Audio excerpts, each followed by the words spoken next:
మహామంత్రి, ఆర్యావర్తంలోని ఈ పుణ్యభూమిని 16 జనపదాలు ఇంకా ఎన్నో రాజ్యాలుగా విభజించారు. కానీ ఇక్కడి ప్రజలకు ఈ విషయం నేటికీ తెలియదు. వాస్తవానికి వారందరూ ఒక రాజ్య ప్రజలేనని. కానీ ఇప్పుడు ఇకపై సమస్త ఆర్యావర్తంలో ఒకే శాసనం ఉంటుంది మహామంత్రి. ఒకే విధమైన వ్యవస్థ ఉంటుంది. ఒకే రాజుంటాడు. అలాగే ఆ రాజ్యానికి ఒకే పేరుంటుంది. ఒకే విధమైన సిద్ధాంతం, ఒకే విధమైన రాజ్యాంగం ఉంటుంది. ఈ భూమిపై ఒకే ధ్వజం ఉంటుంది. అందరికీ ఒకే విధమైన న్యాయం ఉంటుంది. ఆర్యావర్తంలోని ఈ భూమి భరతుని పేరిట భారత భూమిగా ప్రసిద్ధికెక్కింది. కానీ ఇప్పుడు మొదటిసారిగా ఇది భరత రాజ్యంగా ప్రసిద్ధి చెందుతుంది. వచ్చాడా నా పుత్రులను వధించిన హంతకుడు?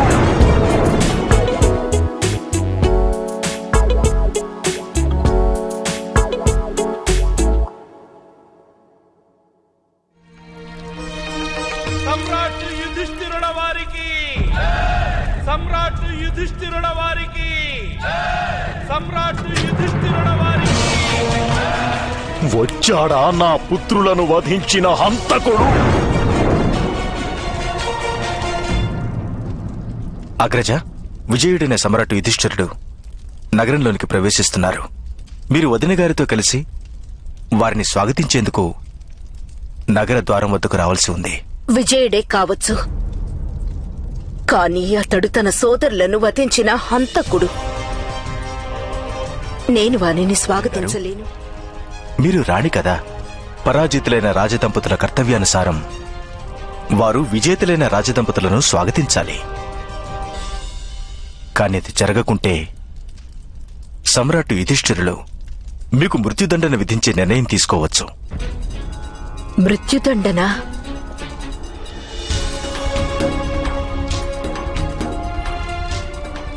నేనిప్పటికే 100 సార్లు మరణించాను విదురా. ఆ సామ్రాట్ ఇప్పుడు నాకేం మృత్యుదండన విధిస్తాడు? వెళ్ళు కుంతి, వెళ్ళి నీ పుత్రులను స్వాగతించు. నేను వెళ్ళనక్క. మీరు వెళ్ళని చోటుకి అక్కడికి నేను వెళ్ళను. తప్పదు మహారాజా, క్షమించండి. కానీ సంప్రదాయాన్ని ఉల్లంఘించటం ఉచితం కాదు. అవశ్యం నేను వెళతాను సంజయ. నా మనస్సులోని దుఃఖాన్ని, నాకున్న ప్రతీకారాగ్నిని నేను త్యాగం చేయవలసి రావడం, యుధిష్ఠిరుడు రాజు కావడం విధివ్రాత సంజయ. కానీ ఆ పాండుపుత్రులు 5గురిని నేను మనసారా క్షమించలేకపోతున్నాను.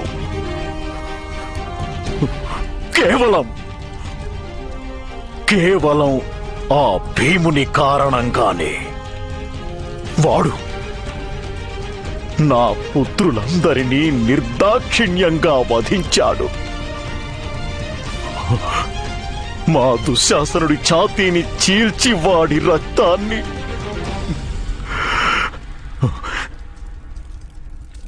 ఈరోజు హస్తినాపురి రాజభవన ప్రాంగణంలో నేను వాడిని ఆలింగనం చేసుకునే క్షణంలో నా బాహువుల మధ్య నలిపి చంపేస్తాను. నా కసి తీరినప్పుడు మిగిలిన ఆ 4 పాండవులను మనస్ఫూర్తిగా క్షమించగలనేమో. నా కసి తీరినప్పుడు.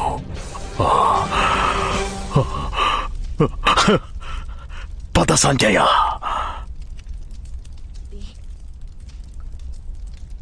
నీ పుత్రులను రక్షించుకోవాలన్న కోరిక నీకు లేదా చెప్పు?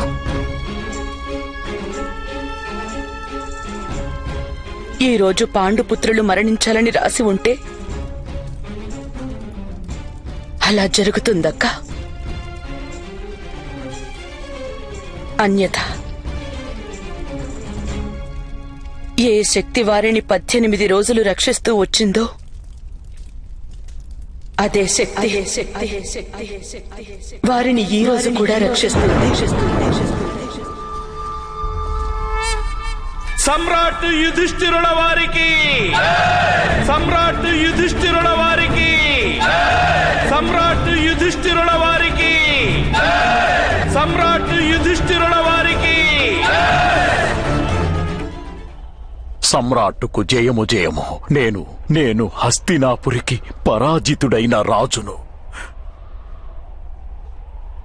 మిమ్ము స్వాగతిస్తున్నాను. పెద్ద తండ్రి, మీ పుత్రులం మేం విజేతలం కాదు. మా సోదరులను వధించి తిరిగి వచ్చిన అపరాధులం. మీరు మాకు క్షమాదానం చేయండి, లేదా కఠినాతి కఠినమైన దండన విధించండి. ఎందుకంటే మీరే మమ్ము క్షమించకుంటే ఇక మేము హస్తినాపుర ప్రజల నుండి ఏ విధంగా క్షమను ఆశించగలం? క్షమా?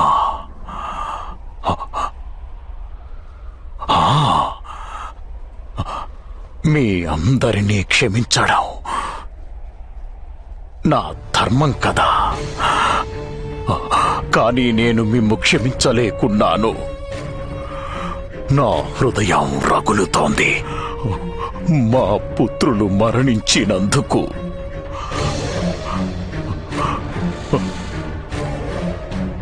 అయినా నా నూర్గురు పుత్రులను వధించిన వాడు క్షమాపణ కోరలేదు. ఇప్పటికీ నన్ను క్షమించండి పెద్ద తండ్రి. మీ చరణాలని స్పృశించేందుకు అనుమతినివ్వండి. భీమా, చరణ స్పర్శ కాదు పుత్రా, ఆలింగనం చేసుకో. ఇటురా. నన్ను క్షమించండి పెద్ద తండ్రి. నేను నా కర్తవ్యాన్ని నిర్వర్తించానంతే. ఇప్పుడు నా మనసులో ఎవరి పట్ల ఎటువంటి వైరము, ఏ ద్వేషము లేవు. పెద్ద తండ్రి, పితృదేవులు మరణించినప్పుడు మేం మీ ఆశ్రయం కోరి వచ్చాం. అప్పుడు మీరు ఆశ్రయం ఇస్తానని మాట ఇచ్చారు. ఆ మాటను మీకు ఈ రోజు గుర్తు చేస్తూ మేము అర్థిస్తున్నాను. మీరు నన్ను క్షమించి ఆలింగనం చేసుకోండి పెద్ద తండ్రి.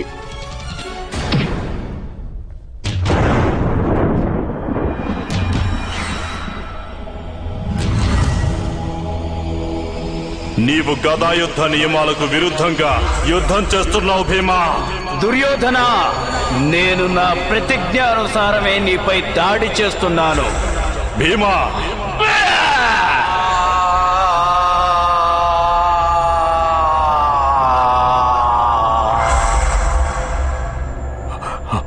రా పుత్రా, పుత్రా నా చెంతకు రా. ఇప్పుడే నిన్ను ఆలింగనం చేసుకుంటాను. నా చెంతకు రా పుత్రా.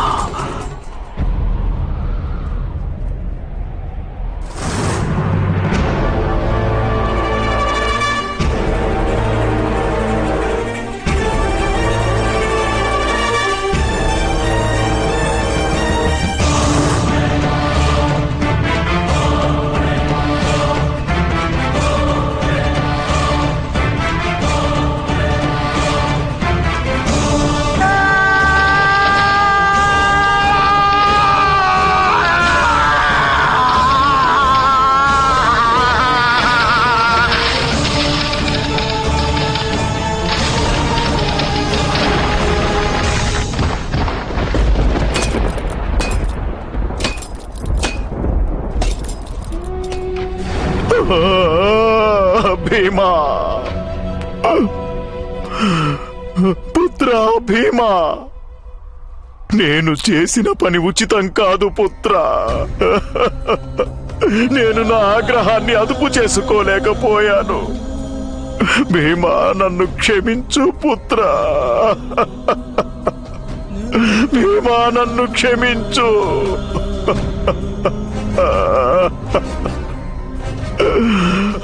మహారాజా, మీరు బావ భీమసేనుని వధించలేదు, మీ ఆగ్రహాన్ని వధించారు ఈరోజు. బావ భీముడు జీవించే ఉన్నాడు. అవును మహారాజా. ఇప్పుడు మీరు మనస్ఫూర్తిగా బావ భీముని క్షమించండి. వానిని ప్రేమతో ఆలింగనం చేసుకోండి. అలాగే వాసుదేవా.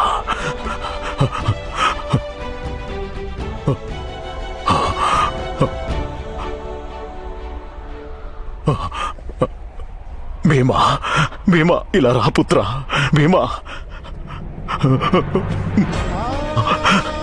భీమా, మనస్ఫూర్తిగా నిన్ను క్షమిస్తున్నాను పుత్రా. నేను నిన్ను క్షమిస్తున్నాను.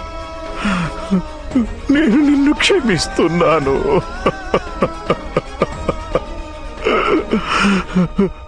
మనస్ఫూర్తిగా నిన్ను క్షమించాను పుత్ర.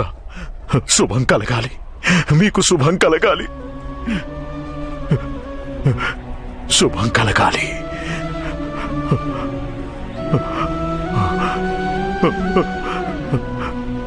ఆయుష్మాన్ భవ. స్వాగతం పాండుపుత్రులారా. మీ రాజ్యానికి, మీ రాజభవనానికి, మీ రాజ్యసభకు మీకు స్వాగతం.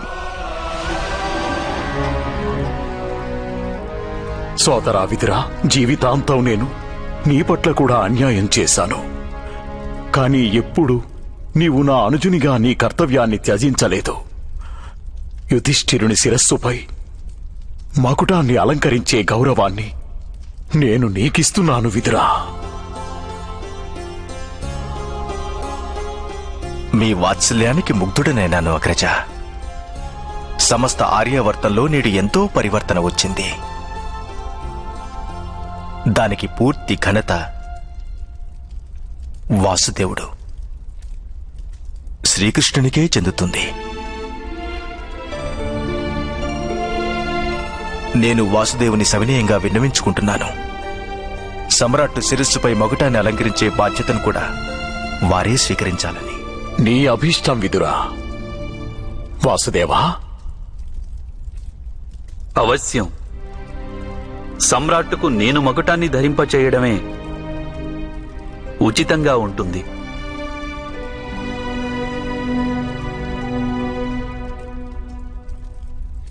ఇదే అందరికీ సంక్షేమదాయకం. రాజు సభాసదులు సమ్రాట్టుకు మకుటాన్ని ధరింపజేసే బాధ్యతను యాదవ శ్రేష్ఠులు శ్రీకృష్ణుల వారికిచ్చారు.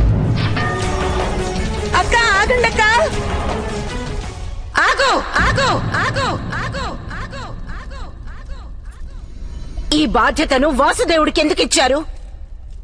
వాసుదేవుడికి ఈ గౌరవాన్ని పొందే అర్హత లేదు. గాంధారి, వాసుదేవునికి అర్హత లేదంటావేమిటి?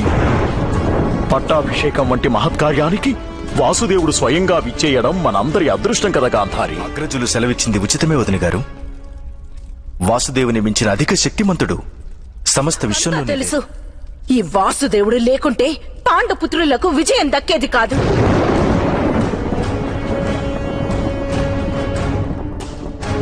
ఈ యుద్ధమే జరిగేది కాదు. నాకు తెలుసు వీని శక్తియుక్తులు, వీరు చేసిన మహిమలు. నాకు తెలుసు ద్యూత సభలో ద్రౌపదికి మాన సంరక్షణ చేసింది సాక్షాత్తు ఈ వాసుదేవుడేనని. ఇన్ని శక్తులు నీకు ఉన్నప్పటికీ ఈ యుద్ధాన్ని ఎందుకు జరగనిచ్చావు వాసుదేవా? ఇంతటి వంచన, ఇంతటి కాపట్యం, ఇంతటి అన్యాయం ఎందుకు జరగనిచ్చావు? ఇదిగో దేవకీ నందన, విను వాసుదేవా, విను. ఈ ఆర్యావర్తంలో మారుమ్రోగుతున్న ఆర్తనాదాలు విను. ఒక పాత హృదయ ఫలకంపై దుఃఖం చేస్తున్న తాండవాన్ని చూడు. మేము నీ చేతిలో కీలు బొమ్మలుగా మారిపోయాం. ఎందుకింత భయానకంగా నీవు మా చేత నృత్యం చేయించావు? కురుక్షేత్ర యుద్ధ స్థలిలో అందరినీ మించి అధర్మం చేసింది నీవే వాసుదేవా, నీవే. వాస్తవానికి దండనకి అర్హుడివి నీవే. నేను మహాతపస్విని, సుబలపుత్రిని. నేను మహాయోగిని ధృతరాష్ట్ర పత్నిని నేను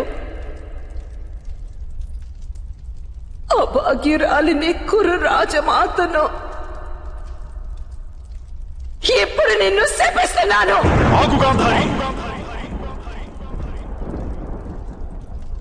వద్దు రాజమాత. శపిస్తున్నాను. ఏ విధంగా నా వంశం నాశనమయ్యిందో ఆ ప్రకారంగానే నీ కళ్ళ ముందే మీ యాదవ వంశం నాశనమవుతుంది. మృగాల మాదిరిగా యాదవ పురుషులందరూ ఒకరినొకరు చంపుకుంటారు.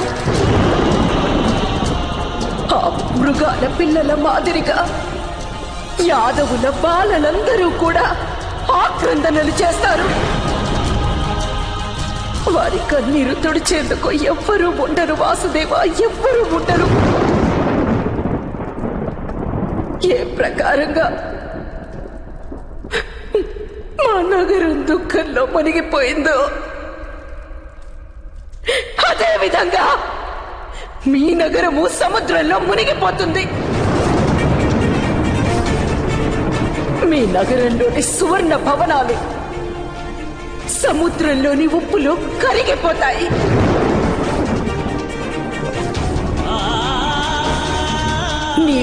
అప్పుడు నీవొక అరణ్యంలో ఒంటరిగా అశక్తుడివై ఒట్టిపోయిన పశువు మాదిరిగా ఒక కసాయివాని చేతిలో హీనంగా బలి కాగలవు.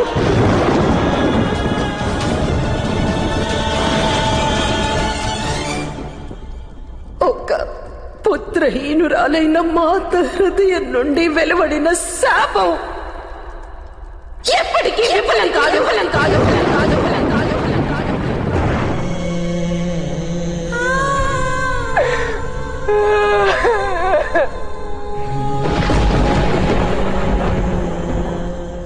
గాంధారి, ఏమిటి నీవు చేసింది? వాసుదేవుడు చేసిన ఉపకారాలకు ఇంతటి భయంకర శాపాన్నిచ్చారా మీరు?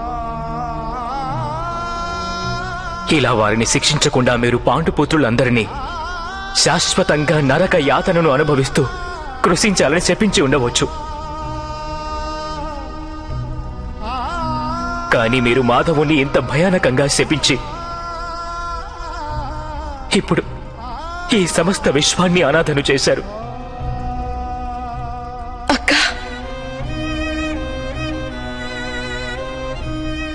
మీ శాపాన్ని ఉపసంహరించుకోండి.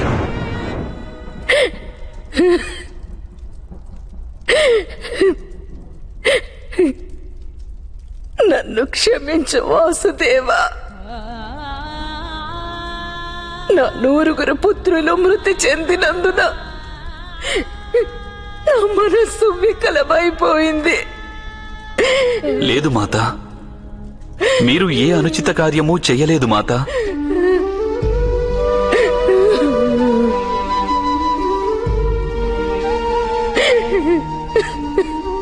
మీకు క్రోధం కలగడం ఉచితమే. మీ బాధ స్వభావ సిద్ధమే. ప్రతి క్షణం నేను కూడా ఈ బాధను అనుభవించాను మాత. కురుక్షేత్రంలో ఎవరి దేహం గాయపడినా అప్పుడు స్రవించింది నా రక్తమే. ఎవరికైనా వీరస్వర్గం లభించినప్పుడు వారి బాధల భారాన్ని నాకు విడిచి వెళ్లారు. విజయోత్సాహాన్ని నేను అనుభవించాను మాత. అలాగే పరాజయ దుఃఖాన్ని నేనే అనుభవించాను.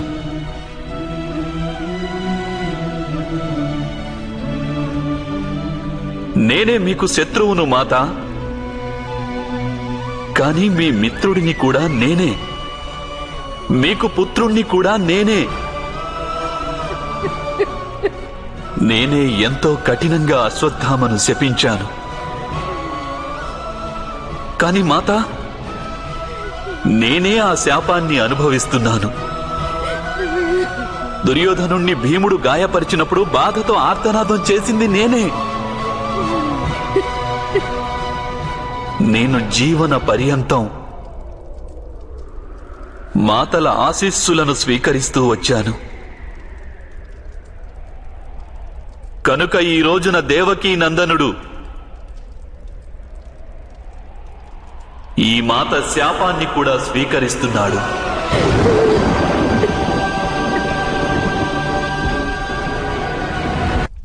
మీకు నేను వాగ్దానం చేస్తున్నాను మాత, మా వంశం నశించవలసిన సమయం వచ్చినప్పుడు అప్పుడు నేను ప్రప్రథమంగా నా సుదర్శన చక్రంతో దాడి చేస్తాను. ఎంతటి భయానక శాపం నా నోటి వెంట ఎలా వెలువడింది? లేదు మాత, మీరు చేసిన దోషమేమీ లేదు. ఆశీస్సులు శాపాలను కాలమే తన ప్రణాళికానుసారం పలికిస్తుంటుంది. మీరు పలికిన మాటలు కేవలం విధి చేతిలో నిమిత్త మాత్రంగా వెలువడ్డాయి.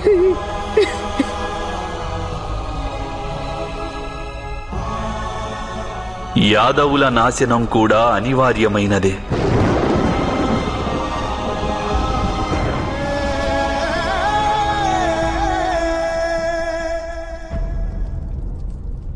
నిజంగా యాదవుల నాశనం అనివార్యమా కృష్ణ? అయితే నీవు మరి వారి రక్షణ కోసం అని ఎంతగా శ్రమించావు కృష్ణ. ద్వారకా నగరాన్ని నిర్మించావు. ఇప్పుడు నీవే వాటిని నాశనం చేస్తావా? నేను కాదు అత్తా, కాలమే వారిని నాశనం చేస్తుంది. యాదవులు ఈ యుద్ధంలో పాల్గొని ఉంటే వారు కూడా నశించి ఉండేవారు. కాని వారు ఇప్పటికీ ప్రాచీన వ్యవస్థలోని సంప్రదాయాలతోనే జీవిస్తున్నారు. ఇప్పుడిక వారు ఎక్కువ కాలం జీవించరు. త్వరలోనే యాదవ రాజ్యం నశించిపోతుంది. అయితే వాసుదేవా, పరమాత్ముడు ఇంతటి విస్తృత ప్రణాళికను ఎందుకు రచించాడు? ఆర్యావర్తంలోని ఈ పుణ్యభూమిని 16 జనపదాలు ఇంకా ఎన్నో రాజ్యాలుగా విభజించారు. కానీ ఇక్కడి ప్రజలకు ఈ విషయం నేటికీ తెలియదు. వాస్తవానికి వారందరూ ఒక రాజ్య ప్రజలేనని. కానీ ఇప్పుడు ఇకపై సమస్త ఆర్యావర్తంలో ఒకే శాసనం ఉంటుంది మహామంత్రి. ఒకే విధమైన వ్యవస్థ ఉంటుంది. ఒకే రాజుంటాడు. అలాగే ఆ రాజ్యానికి ఒకే పేరుంటుంది. ఒకే విధమైన సిద్ధాంతం, ఒకే విధమైన రాజ్యాంగం ఉంటుంది. ఈ భూమిపై ఒకే ధ్వజముంటుంది. అందరికీ ఒకే విధమైన న్యాయం ఉంటుంది. ఆర్యావర్తంలోని ఈ భూమి భరతుని పేరిట భారత భూమిగా ప్రసిద్ధికెక్కింది. కానీ ఇప్పుడు మొదటిసారిగా ఇది భరత రాజ్యంగా ప్రసిద్ధి చెందుతుంది.